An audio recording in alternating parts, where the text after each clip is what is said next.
Inaayos natin yung bike. Sobrang init mga paps.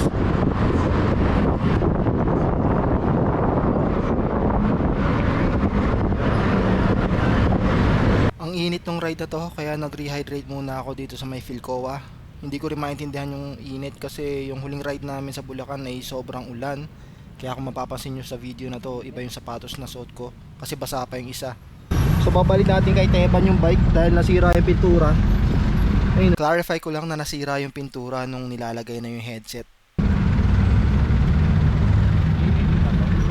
Sabi niya may warranty at free of charge naman. Nakakatakot ko ba kasi lumala yung damage ng pintura, sayang magkakalawang.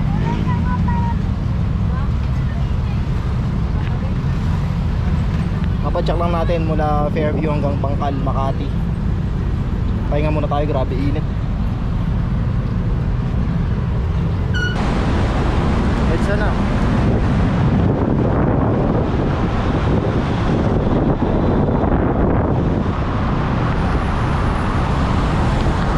Kasi ate.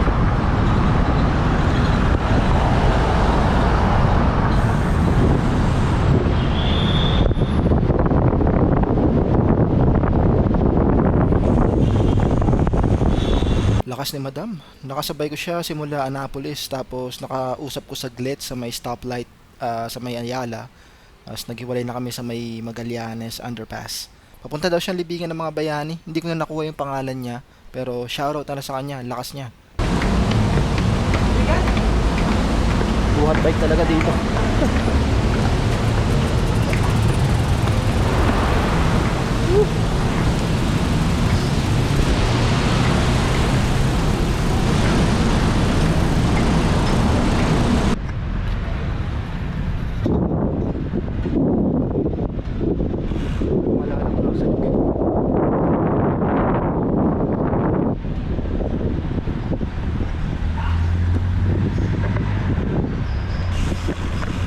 Ito na.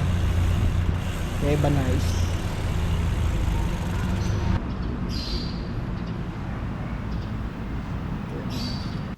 Ayun, so iiwan na lang natin yung bike dito for a week. Kaya siyang ayusin for 3 days pero hindi natin mapipick up ng weekday yan eh. Maraming salamat pala kay Mr. Teban Pintura sa pag-ayos ng pintura ng bike natin. At balikan na lang natin next weekend.